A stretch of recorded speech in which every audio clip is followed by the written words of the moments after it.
Let me introduce the prototype radio to you. I've just taken the back off.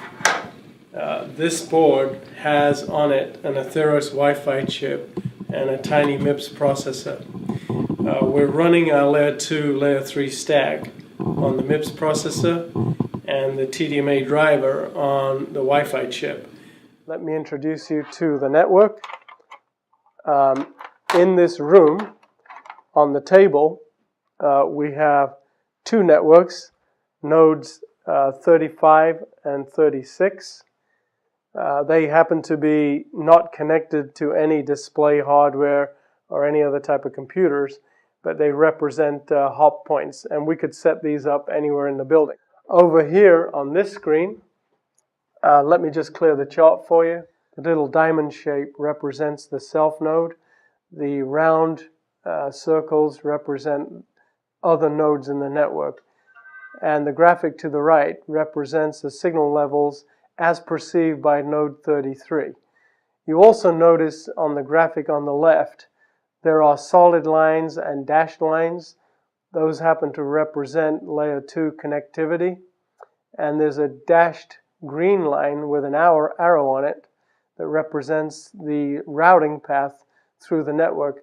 This graphic happens to show that although node 33 can see nodes 31, 35, 32, and 36, it happens to have a direct layer 3 route to node 30.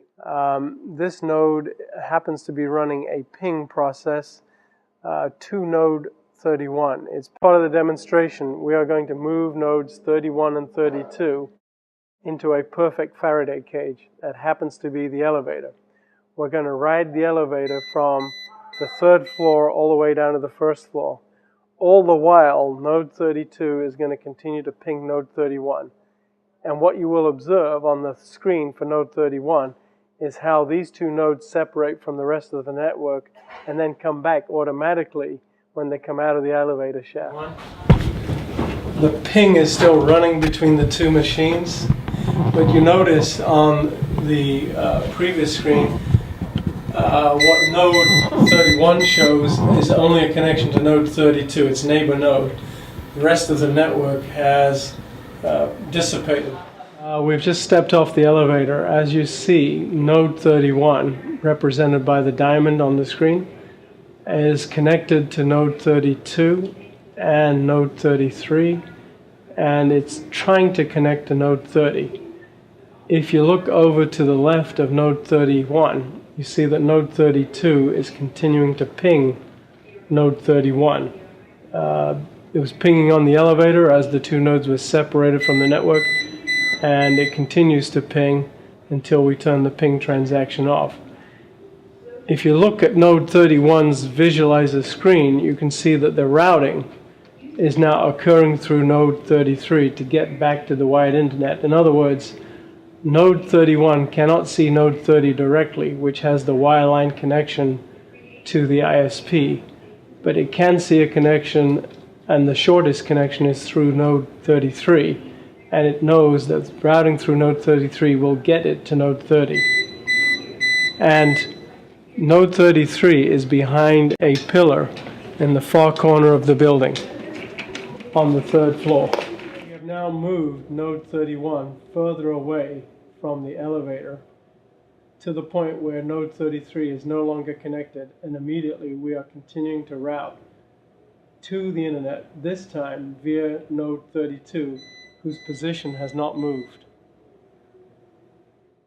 Right now, what we're going to do is we're going to call my iPad with a Skype call, a video call, and I'm going to respond to it on the Skype.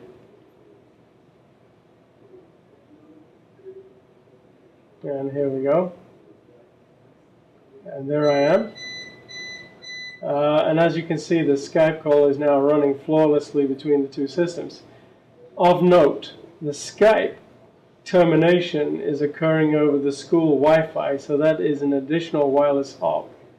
Meanwhile, the MBRI system is running through node 32, which is running through node 33, back to node 30, to the ISP, back around from the ISP, to the iPad over the school Wi-Fi.